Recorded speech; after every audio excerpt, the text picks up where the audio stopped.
Imagine you're on a trip and can't find the right place to stay.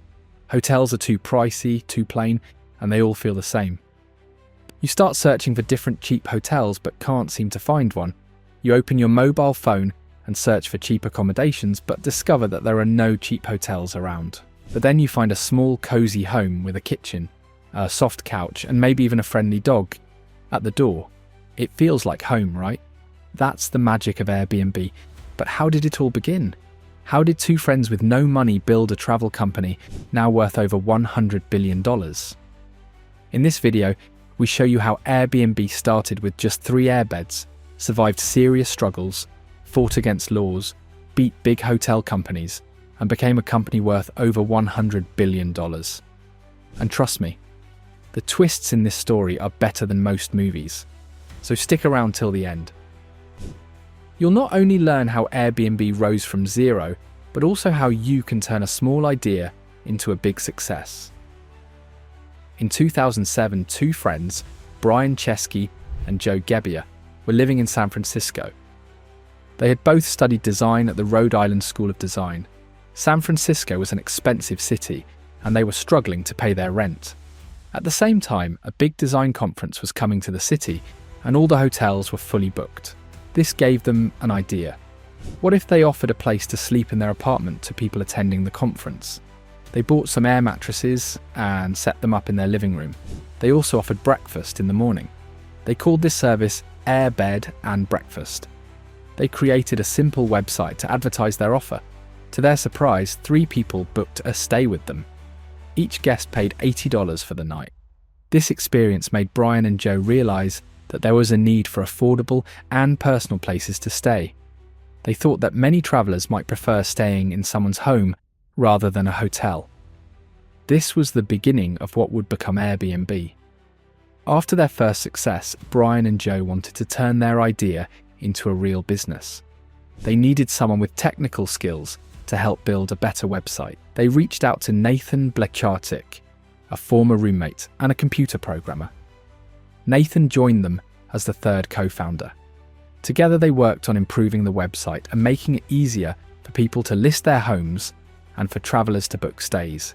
They officially launched the website in August 2008, just before the Democratic National Convention in Denver. They thought that the convention would bring many visitors to the city and hotels would be full. They hoped that people would use their platform to find places to stay. They managed to get some bookings, but it was not enough to make the business profitable.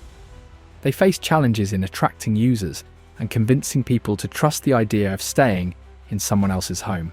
Despite these difficulties, they continued to work on improving the platform and reaching out to potential users. In the early days, Airbnb faced many challenges. They struggled to attract users and generate income. To keep the company afloat, they came up with a creative idea during the 2008 US presidential election. They designed and sold limited edition cereal boxes called Obama O's and Cap'n McCain's, featuring the 2 presidential candidates. They sold these boxes for $40 each and managed to raise $30,000. This unusual fundraising effort caught the attention of Paul Graham, the founder of Y Combinator, a startup accelerator. He invited them to join Y Combinator in January 2009, providing them with $20,000 in seed funding and mentorship. During the program, they focused on understanding their users' needs. They traveled to New York City to meet hosts and take professional photos of their listings, improving the quality of the platform.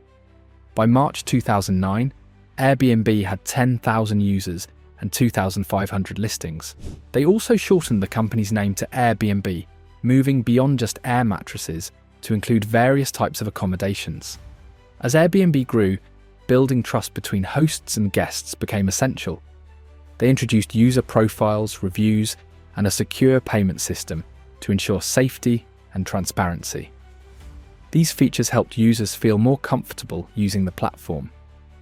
Airbnb expanded internationally, adapting to different cultures and regulations.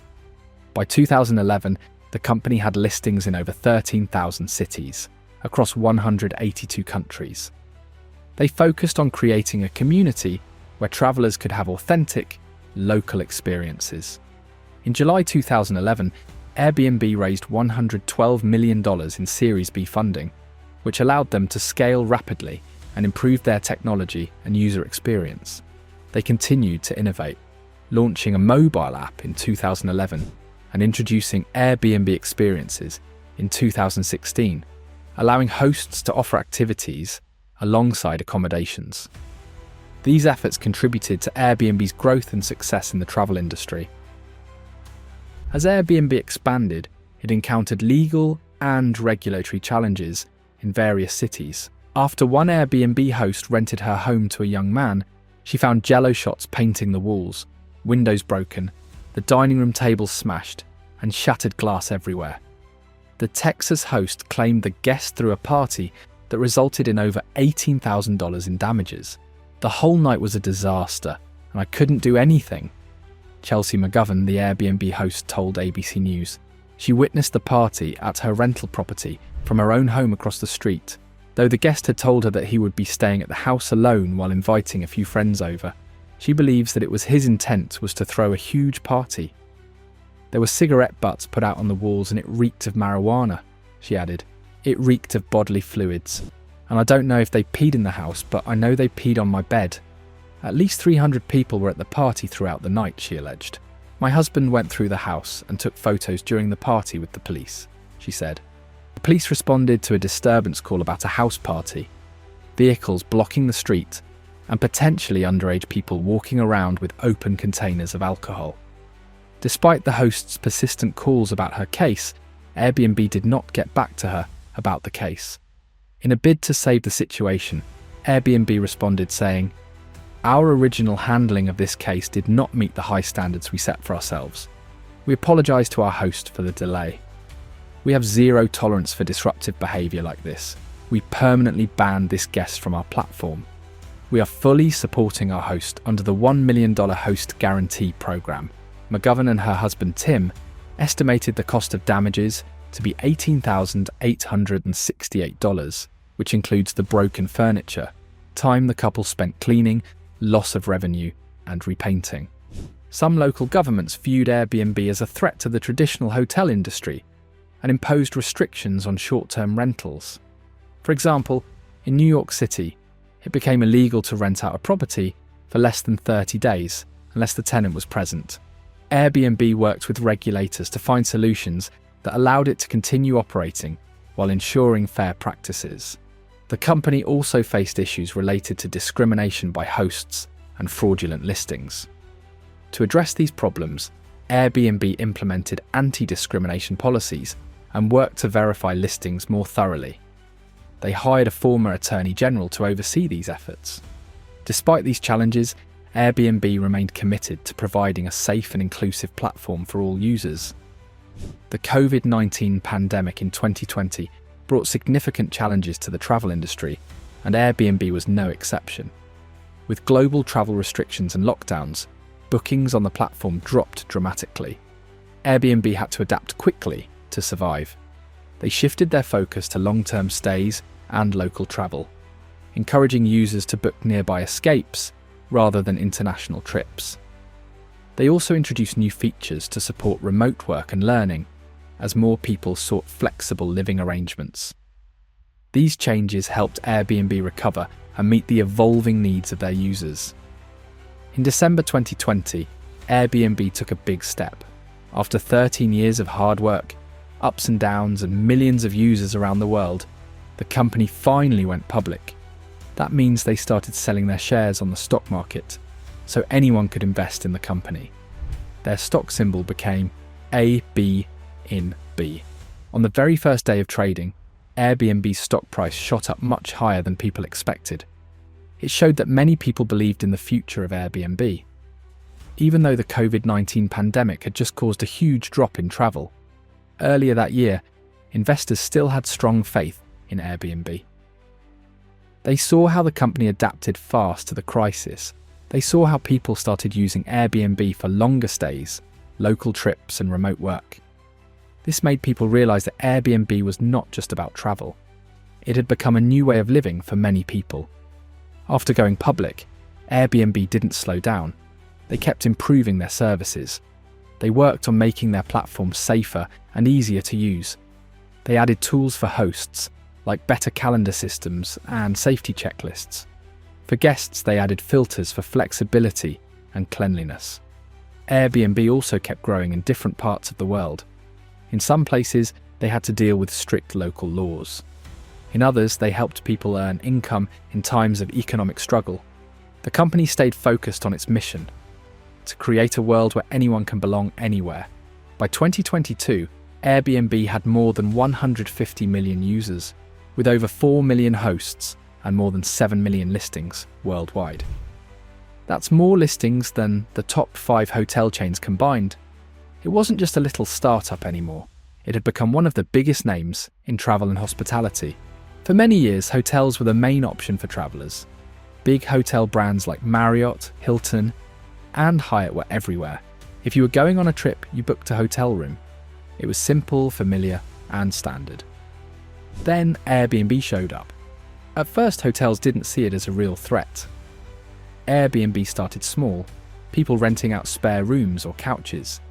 But it grew fast, first in big cities like New York and London, then in smaller places. And people really liked it. Travelers enjoyed staying in real homes, using kitchens and meeting local people. It felt more personal. Airbnb was often cheaper and gave more space. Hosts liked earning money. Some guests didn't want fancy hotels, they wanted a cozy home. Soon, Airbnb had more listings than the biggest hotel chains combined. This shocked the hotel world. Hotels reacted. Some started their own home rental services. Others lowered prices or pushed for laws to limit Airbnb. They said Airbnb didn't follow the same rules as hotels, like paying taxes or passing safety checks. In some cities, Airbnb grew too quickly. Local people complained about rising rents and too many tourists in neighborhoods. So cities made new rules, permits, limits on rentals, and more. Airbnb had to adjust. Today, both hotels and Airbnb still exist. Hotels are now trying to offer more local and personal touches. Airbnb changed the way we travel. So, who wins? Probably both. Travelers now have more choices. Airbnb's story is more than a business story. It's a lesson in belief, grit, and crazy ideas.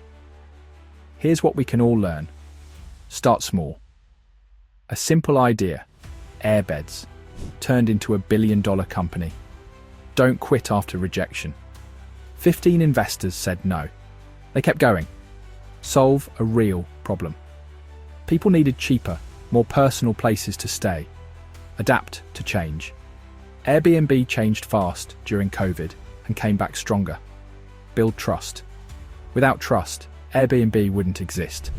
So, if you've got an idea in your head, even if it sounds silly, chase it. Test it.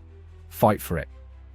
Because one day, you might look back and say, it all started with a crazy idea and a couple of friends. So, what's your dream? Now that you've heard the full Airbnb story, from a rent problem to a mega corporation, what did you learn? Do you have an idea that people laugh at?